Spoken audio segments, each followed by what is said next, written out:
The Illiterate Empire. Rick Ross was born in Texas, but South Central Los Angeles swallowed him young. His mother, Annie Mae, dragged them into a house sitting directly under the roar of the Interstate 110. That concrete monster overhead didn't just mark his address, it branded his destiny. They called him Freeway. Money was scarce. Survival was a brutal daily calculation. No safety nets, no excuses. Yet in the middle of that concrete jungle, young Rick discovered salvation on cracked asphalt tennis courts. For a moment, the game offered him a real way out. He wasn't just good.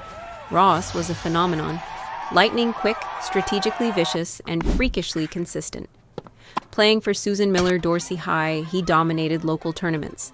College scouts started showing up. A full ride scholarship wasn't a fantasy. It was his calculated escape plan from the hood. Then reality hit like a sledgehammer. Officials discovered the shocking truth. Rick Ross, their star athlete just months from graduation, was completely illiterate. Couldn't read, couldn't write. The system that cheered him on the court had completely failed him off it. Instead of offering help, they expelled him. In one cold decision, his scholarship, his future, and his only legitimate lifeline vanished. The doors didn't just close. They slammed shut. Rick turned to the only thing left, the streets. Around 1982, a local teacher made a quiet introduction. A small cocaine package. $50. That was it, the beginning. He flipped that first package fast. The math was simple, brutal, addictive. Suddenly, the streets made more sense than school ever did. Then came the connection that would change everything. Oscar Danilo Blandón, educated, wealthy, Nicaraguan exile. Blandón had access to mountains of high-grade cocaine at prices no one else could touch. He liked Rick, trusted him, offered him the kind of deal that felt like destiny. By 1983, Rick Ross didn't just enter the game, he rewrote the rules. He mastered the shift from expensive powder to crack, a cheaper, smokable form that exploded across working-class neighborhoods like wildfire. More addictive, more profitable, more destructive. He bought powder from Blandón for as low as $10,000 a kilo, while everyone else paid $60,000. His margins were insane, untouchable. He undercut the entire West Coast. In barely a year, he went from flipping $50 bags to moving hundreds of kilos every single day. The nationwide pipeline. But Rick didn't stop at California. He ran his operation like a Fortune 500 company on steroids. A 42-city empire stretching from St. Louis to Seattle, Cleveland to the Carolinas. He bought legitimate businesses, motels, chop shops, tow trucks with hidden compartments, commercial vehicles moving tons across state lines like it was nothing. At his peak in 1983 to 84, prosecutors say he was bringing in up to $3 million a day. Here's where the story gets dark, twisted, almost unbelievable. While Rick thought he was the smartest man in the game, he was actually a pawn in a much larger, colder machine. His unbeatable prices weren't luck. They were state-sanctioned. Oscar Blandón wasn't just a plug. He was a major fundraiser for the CIA-backed Contras, fighting in Nicaragua. Congress had banned direct funding, so the agency found another way. Flood American streets with cocaine, sell it cheap through black distributors like Rick, and send the profits south to buy weapons. Rick had no idea.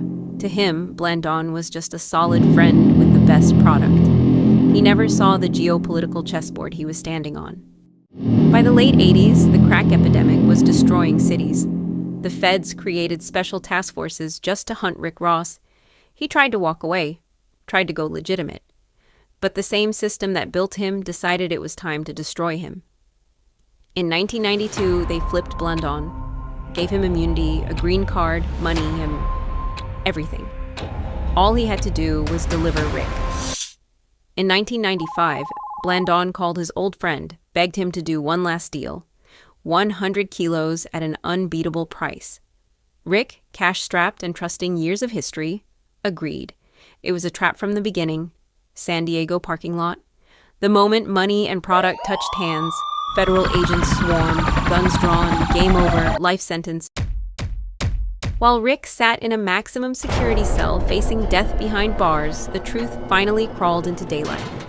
Journalist Gary Webb dropped Dark Alliance, one of the most explosive investigations in American history. It proved the CIA's connection, proved Blandón was protected, proved the government had allowed poison to flood black neighborhoods to fund a dirty war. Outrage exploded. Rick's lawyers used the scandal to fight his sentence. The final twist. A new freedom. In 2009, after 14 brutal years, Freeway Rick Ross walked out of prison a free man. He entered prison illiterate, unable to even read the laws that condemned him. He taught himself to read inside those walls, mastered legal documents, fought his own case like a warrior. Today, he mentors youth, lectures at universities, and exposes the game for what it really is. The ultimate truth? The corner hustle was never just about the streets. It was often just one small, disposable piece in a much larger, darker, global machine. Conclusion? One single choice. That's all it takes. One door you walk through, or one door that gets slammed in your face, and your entire life can spiral into a path you never saw coming. For Freeway Rick Ross, that moment was crystal clear. The day they expelled him for being illiterate. In that single cold decision, every legitimate road was cut off. The tennis prodigy, the kid with real talent, was pushed straight into the concrete jungle. And once the streets had him, they didn't let go easy. What makes Rick's story so twisted, so perplexing, is that he wasn't just another reckless gangster. He was brilliant, a natural strategist. He built a machine so efficient, it threatened the entire West Coast drug trade. But even at the very top, making millions, moving tons, he was still just a pawn, a disposable piece in a much larger, colder game most people will never understand. He rose like a rocket, fell like a stone, got betrayed by the same man who helped build him, sat in a cell facing life with no parole, still unable to read the laws that buried him alive. And yet, in that darkness, Rick made the hardest choice of all. He chose to evolve. He taught himself to read. He taught himself the law. He clawed his way out of the system that created him, then used that same system against itself. That's the real redemption arc, not the fake Hollywood version, the raw, ugly, complicated truth. You can come from the worst circumstances, make the worst decisions, get played by the highest powers, and still decide to become something completely different. Freeway.